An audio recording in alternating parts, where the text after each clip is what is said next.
Hi there, welcome to the weekly Binance coin session. Before getting into the details and the chart you're seeing with all the Wyckoff tags, if you're new to these sessions, these are the three key areas I will focus on, and they're based on two main concepts. Also, these are for education research purpose only, and also for discussion with the community here and not financial advice. Please also take note. Let's get started with Binance Coin. So last week, I talked about we kind of had the last point of supply. It was way up here, right? And then obviously the price closed at around the resistance line I drawn from the upthrust. So it's extended from the upthrust we had in June last year. Actually, it's almost over 8 months now. So this week it reached a little lower, and like what I said, the price is kind of normal, I would say, to bounce between the pink line and the red line. So basically the resistance line set by the upthrust and the support line set by like this second test over here. So let me move the point here so it's sticking to where it is. So it's somewhere between this second test and also this multiple price candlestick that set this support line. In terms of trading volume, it shrank quite a bit compared to what we had the previous week. So in terms of Wyckoff, it may be like this last point of supply may have already finished, and then it may come down a little and then return and retest again. So basically it's testing the demand of the market in general. If we compare to what we had last time, between 2021 to 2022, after the upthrust of the distribution, we had last point of supply test, and then it returned to the midsection of the long-term playground zone before another mild bounce, and then went all the way to the bottom before it started another round of accumulation. So let's see what would happen this time. If I string this further, you know where Binance Coin came from before 2021. So like 4 lines, key levels. The red line somewhere around where we are now, 670. The pink, 610 roughly.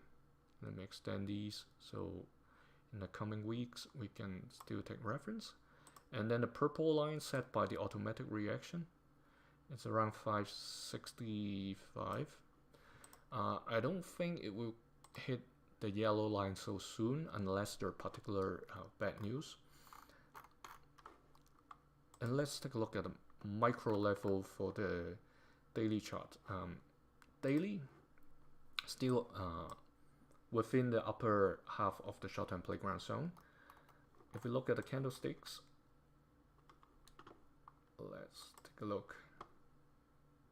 Well, it doesn't, I want to emphasize one thing, and that is, it doesn't always have to be a very long flag, because I want to try to draw a flag over here. So a downward flag, breakout to the upside. A lot of you probably know about this already. What I was trying to say just now was this. So there was a little bit of this little flag over here, and the key isn't this flag. The key is actually the next upward flag that lasted for probably just 2 days before it break to the downside. So be careful when we look at flag patterns. It doesn't always have to like hit multiple times along the two boundaries. It can happen very quickly and then do is sudden bungee jump action. So be very careful with this.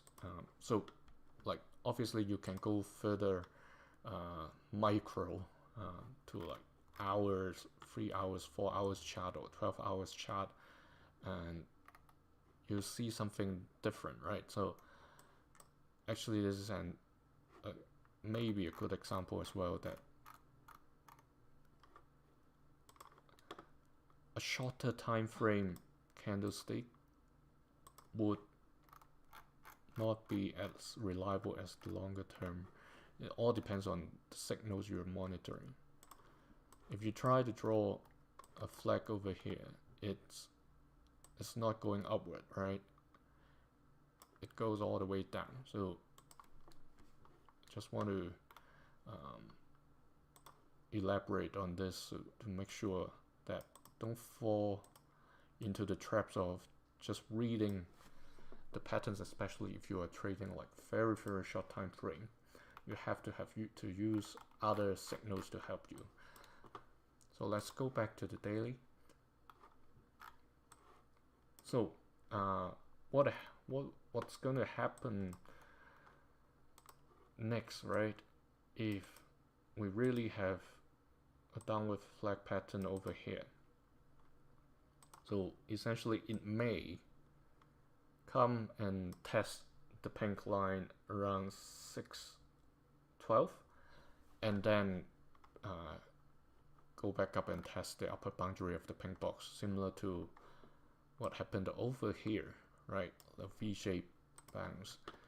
If it breaks out earlier, right now it's struggling at the top of the blue box, as we can see. Let me keep the blue box here and extend this further and see whether the price drops all the way to the pink line, the center line of the short-term playground zone. If there are no particular bad news, or if the demand stay more or less the same, it probably won't get into the lower half of the box. Reason being these strong indications that push the price back up to the upper half.